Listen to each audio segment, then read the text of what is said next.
vereador tem a área do ambiente e higiene urbana. Fale-nos um pouco de todo este percurso que tem sido ao longo do ano gerir esta parte da higiene urbana.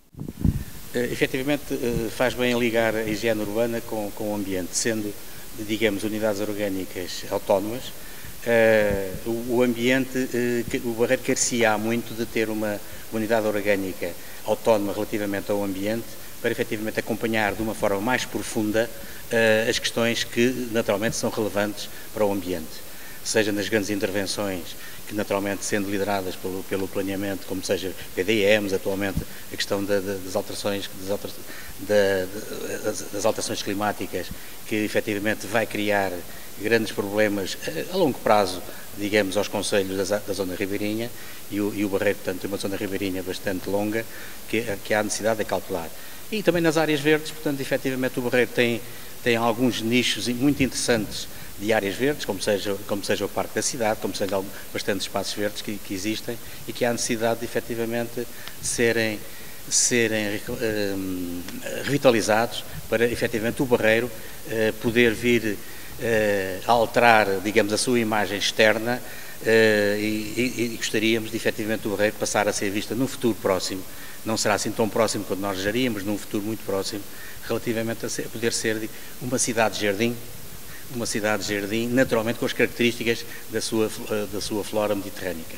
Isso é um outro projeto que efetivamente neste momento está em vias de arrancar, que é o projeto do corredor ecológico do Coina, que efetivamente pode relançar a imagem do Barreiro num enquadramento ambiental muito atrativa e também desmistificadora daquilo que muita gente fora do Barreiro ainda pensa que o Barreiro é, e aquilo que pensam que é um Barreiro do passado.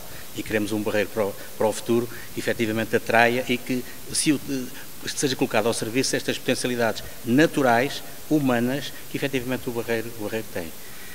A questão da higiene urbana que referiu, efetivamente é uma área muito importante, porque a higiene urbana é aquilo que todos os dias nós nos confrontamos.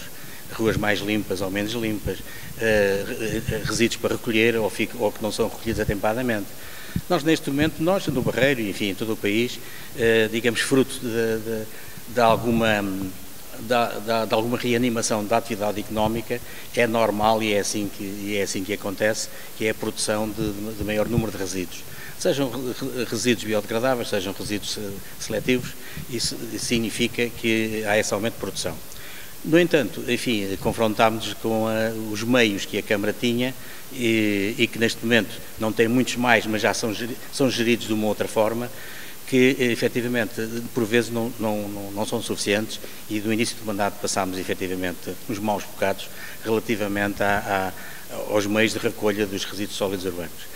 Isso está um pouco ultrapassado, enfim, entretanto chegaram duas viaturas novas, mas enfim o Barreiro precisa diariamente de 5 a 9 viaturas e portanto significa que relativamente às restantes já com algum envelhecimento, mas através digamos de uma otimização de meios, tanto da Câmara como até dos próprios TCBs, efetivamente foi estabelecida uma parceria do ponto de vista da manutenção mecânica das viaturas da Câmara, conseguiu-se efetivamente atingir um nível de resposta na recolha muito superior àquela que viemos encontrar.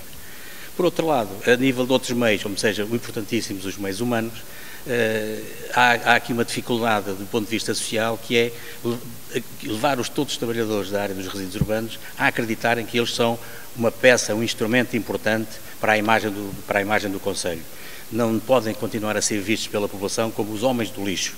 Têm que ser respeitados pela população, têm que ser respeitados pela própria estrutura da Câmara, temos que lhes dar meios, temos que os sensibilizar, temos que os mobilizar. E essa tem sido uma tarefa muito importante que temos tido e temos visto resultados interessantes através da mobilização, fazer esses trabalhadores acreditarem que efetivamente são importantes. São importantes para a melhoria da imagem e está-se a verificar, independentemente de poder haver queixas ali e acolá, mas muito sinceramente a percepção que temos é que efetivamente há uma melhoria significativa nessa área. E por falar em imagem, e para que essa imagem passe e para que o Barreiro fique com a imagem que todos os barreirenses querem e que possam desfrutar, precisamos mesmo desses recursos humanos. Recursos humanos que também o vereador tem esta área. Fale-nos um pouco destas carências que existe na área e da motivação, já agora, como falou, na área, em diversas áreas que são importantes para o dia-a-dia no Barreiro. Efetivamente, também tenho no meu pelouro a divisão de recursos humanos e efetivamente isso poderá ser visto, por um lado, de alguma sobrecarga, mas, por outro lado, é importante esta interação mais próxima, portanto, entre quem tem a responsabilidade da área dos resíduos e higiene urbana e os recursos humanos, porque, efetivamente, são áreas muito críticas. Nos recursos humanos, efetivamente, temos estado a fazer bastante pela melhoria das condições de trabalho. Enfim, a Almara, que enfim, não é propriamente a divisão de recursos humanos, mas naturalmente acompanho, que é aquilo que a curto prazo pretendemos, dar outras condições de trabalho laborais, portanto, em termos logísticos. Enfim, ainda temos o Nicola, portanto, as pessoas irão ser transferidas para uma outra instalação a curto prazo, onde efetivamente se vão dar outras condições de trabalho. Mas as condições de trabalho não ficam só pelas instalações onde eles trabalham, porque há muitos trabalhadores que trabalham no exterior. E a constatação que efetivamente rapidamente foi feita é que temos um número demasiado elevado de trabalhadores chamados em trabalhos melhorados. Isto acontece porquê? Acontece porque ao longo dos anos não houve a preocupação de efetivamente dar formação aos trabalhadores adequada para que se possam proteger de esforços que naturalmente são de esforços pesados. Portanto, e isto, tudo como na vida, é preciso ter um pouco essa noção. E até para fazermos força temos que saber como é que devemos fazer essa força sem nos lesionarmos. E acabar, ou pelo menos minimizar, as excessivas lesões musculoesqueléticas que levam a que determinados trabalhadores são admitidos para determinado tipo de trabalho e depois não o conseguem por dificuldades de ordem física. Portanto, temos neste momento e irá arrancar durante o próximo ano algumas experiências piloto, como por exemplo a ginástica laboral, que iremos avançar, enfim, como experiência piloto em núcleos restritos, para efetivamente os trabalhadores poderem ter a noção de como é que se devem defender, ter a ideia de alguns movimentos que devem exercitar no início do seu posto de trabalho. É claro, para tudo isto também há necessidade de também consciencializar e mobilizar todos os dirigentes da autarquia para efetivamente terem esta preocupação junto dos trabalhadores e, portanto, naturalmente, não estamos a ver que ande o vereador dos recursos humanos, digamos, diariamente a incentivar isso. Portanto, temos que incentivar naturalmente os dirigentes para que efetivamente eles protejam e acautelem os esforços desses trabalhadores. Portanto, relativamente aos recursos humanos, temos esse tipo de problemas que estamos naturalmente a acautelar e trabalhar para minimizar ou eliminar esses problemas. Há necessidade, efetivamente, de uma melhoria e aprofundamento de acompanhamento no que diz respeito, por vezes, a acidentes de trabalho e coisas desse género. Temos vindo a acautelar isso. Portanto, uma prática que, enfim, estava um pouco descurada, que é, naturalmente, a gente, quando há um acidente de trabalho, temos que saber o porquê para podermos eliminar as causas desse acidente de trabalho. E, portanto, e se isso não for conseguido, naturalmente não nos podemos queixar por virem a ocorrer acidentes que podem trazer, digamos, dificuldades aos trabalhadores. Em relação a admissões novas, existe essa intenção? É uma boa observação, porque efetivamente o país, as autarquias e o Barreiro não fugiu à regra, estivemos todos limitados a ter novas admissões, enfim, face ao período de dificuldades financeiras que o país atravessou. Portanto, neste momento está desbloqueado e, portanto, já foram admitidos, considero que ainda o número residual, mas vamos apostar em 2019 no refrescamento dos quadros, tanto no meio operacional, tanto nos operacionais, como até dos próprios técnicos superiores. Efetivamente, a Câmara, para continuar, e neste momento avizinha-se, ou já se nota alguma atividade económica e projetos que estão entrada na Câmara, e, portanto, naturalmente, serão precisos mais arquitetos, mais engenheiros, mais fiscais, para se poder acompanhar. Portanto, se por um lado se faz campanha no sentido de atrair investimento, seja na área do imobiliário, seja na área da atividade económica, depois a Câmara tem que dar resposta. Portanto, e a Câmara para dar resposta tem que ter quadros para dar resposta. E tem que ter os operacionais para executar, digamos, muitos desses trabalhos. Portanto, vamos aproveitar, naturalmente, com alguma parcimónia, porque os recursos financeiros ainda não são aqueles que se desejariam, e esperamos que com o crescimento da atividade económica isso venha a gerar mais receitas naturalmente ao município e que possamos mais tarde vir a reforçar, digamos, os meios humanos. Com algumas mudanças no exercício das funções de várias áreas, temos também o Gabinete de Auditoria e Modernização Administrativa.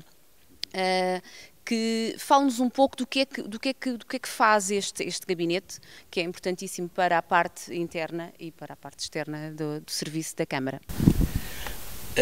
Por experiência pessoal, dou muita importância aos gabinetes de auditoria. Os gabinetes de auditoria são indispensáveis em qualquer organização, seja ela que é pública ou privada, para no dia-a-dia termos a certeza que efetivamente o que está regulamentado se cumpre.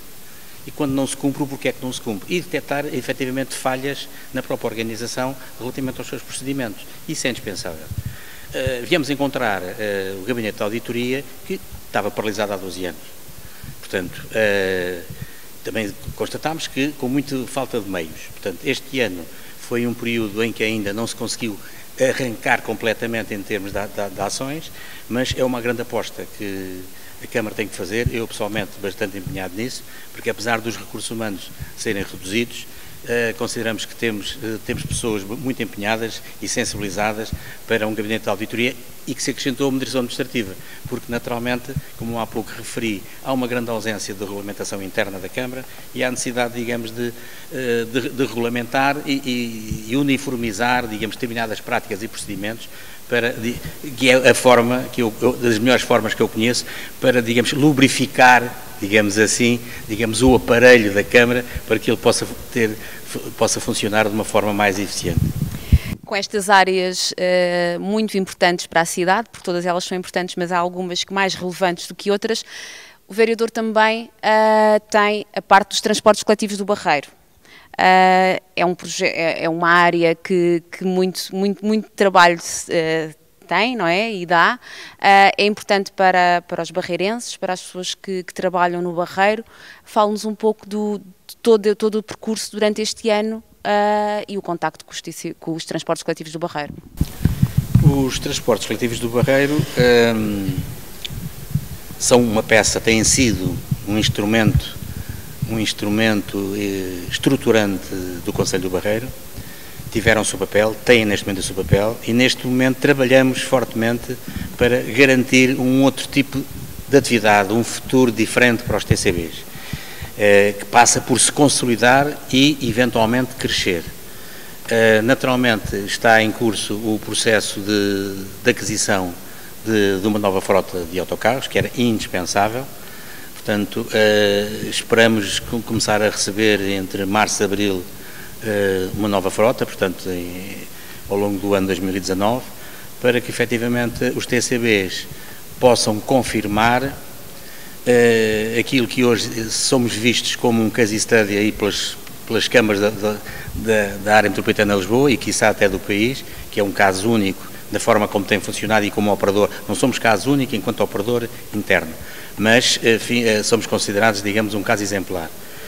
Que possamos efetivamente acompanhar todo este processo que neste momento está a iniciar-se, que é uma grande revolução no transporte público de passageiros e que no que diz respeito ao transporte rodoviário, toda a área metropolitana, isto se vai alterar significativamente. Portanto, os TCBs estão-se a atualizar, tem neste momento em implementação um sistema de qualidade, aguardamos efetivamente os autocarros, estamos neste momento na implementação de um novo sistema de bilhética, um novo software para tornar mais ágil e mais flexível todo o sistema da bilhética, que efetivamente, por outro lado, também se vai simplificar, porque felizmente e finalmente vão desaparecer as centenas, para não dizer milhares, de títulos que existiam na área metropolitana de Lisboa e passar a existir o chamado o passo único, que deverá iniciar-se em março, abril já do ano que vem. E portanto os TCBs podem, e essa grande nosso desejo e aspiração é que os TCBs possam vir a ser um operador de transportes públicos rodoviários de referência na margem sul. Nesta pequena conversa que tivemos, percebemos que 2018 houve algumas mudanças, 2019 irá ter muito mais mudanças. Como é que vê o Barreiro daqui a 10 anos? Daqui a 10 anos, de certeza absoluta, que vai estar muito diferente do que aquilo que foi no ano passado, do que ainda é hoje, e efetivamente o Barreiro significa daqui a 10 anos estará em grande compita com outras cidades aqui da região, de primeira mão da Península de Setúbal, e naturalmente ter um papel muito interessante de parceria, porque apesar dos municípios naturalmente inter si terem alguma competição, mas sempre com a noção de que cada um tem sempre o seu papel, terão que ser complementares. E naturalmente há certeza absoluta que concelhos precisarão do Barreiro. Por exemplo, neste momento Lisboa, estou convencido que precisa do Barreiro para atrair turistas que se andam, enfim, a atropelar uns aos outros ali na Baixa de Lisboa. E alguns desconhecem que são em 20 minutos de travessia fluvial, estão aqui digamos, eu não diria num paraíso, mas quase aqui, enfim, em termos de movimentação urbana, num oásis relativamente àquilo que se passa hoje no centro de Lisboa, que, enfim, pela grande atratividade turística da área metropolitana de Lisboa. E, portanto, está aqui um caso muito exemplar em que, efetivamente, o Barreiro irá aliviar Lisboa relativamente a muitos turistas que virão a este lado, e temos muitas coisas boas para lhes mostrar, tanto no Barreiro como na própria Península de Setúbal, que efetivamente é uma forma de colaborar. Muito obrigada, a continuação de um excelente trabalho.